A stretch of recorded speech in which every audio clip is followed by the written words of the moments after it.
भीमाच्या लेकरांनी चैत्यभूमीवर केले संविधानाचे वाटप 6 डिसेंबर रोजी। भीमाची लेकरं ऑर्गनायझेशन द्वारा चैत्यभूमी दादर मुंबई येथे येणाऱ्या बांधवांना भारतरत्न डॉक्टर बाबासाहेब आंबेडकर यांच्या 69व्या महापरिनिर्वाण दिनानिमित्त भारतीय संविधानाचे निशुल्क वितरण हा भव्य आणि प्रेरणादायी उपक्रम भीमाच्या लेकरांकडून अत्यंत यशस्वीरित्या पार पडला। या उपक्रमाचे यश हे आपल्या संघटनेतील प्रत्येक कार्यकर्त्याच्या निस्वार्थ परिश्रम, समाजसेवेची भावना, सामाजिक बांधिलकी आणि समाजाबद्दलच्या जबाबदारीचे द्योतक आहे, असे मत संघटनेचे अध्यक्ष डॉक्टर दिलीप पाटील यांनी या प्रसंगी व्यक्त केले। या विशेष उपक्रमासाठी अध्यक्ष डॉक्टर दिलीप पाटील, सचिव डॉक्टर संजय रायबोले, डॉक्टर चंद्रमणी गजभिये यांच्या मार्गदर्शनाखाली हा अत्यंत स्तुत्य उपक्रम भीमाच्या लेकरांनी हाती घेतला होता।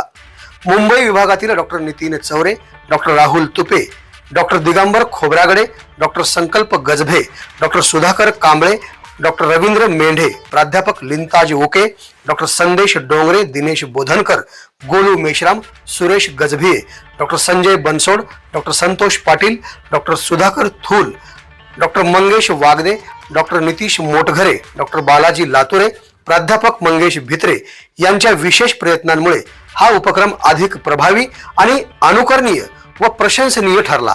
भीमाच्या लेकरांनी केलेल्या या कार्याचे सर्वच स्तरातून कौतुक होत आहे। या स्तुत्य उपक्रमाला दूरदर्शन विभाग मुंबईचे उपसंचालक आयुष्मान यतीश हाडके, मुंबई हायकोर्टचे प्रसिद्ध वकील ॲडव्होकेट भाऊराव चनकापुरे मुंबई, प्राध्यापक प्रेमरत्न चौफेकर मुंबई, संचालक सार्वभौम दैनिक यांची प्रमुख पाहुणे म्हणून विशेष उपस्थिती होती। सर्वांनी संविधानाच्या उद्देशिकेचे सामूहिक वाचन करून घर तेथे संविधान पोहोचविण्याचा संकल्प या प्रसंगी भीमाच्या लेकरांनी केलाय। हा भीमाच्या लेकरांनी केलेला संकल्प तुम्हाला कसा वाटला नक्कीच कळवा कमेंट बॉक्स मध्ये। बातमी आवडल्यास लाईक आणि शेअर करून चॅनलला सबस्क्राईब करायला विसरू नका।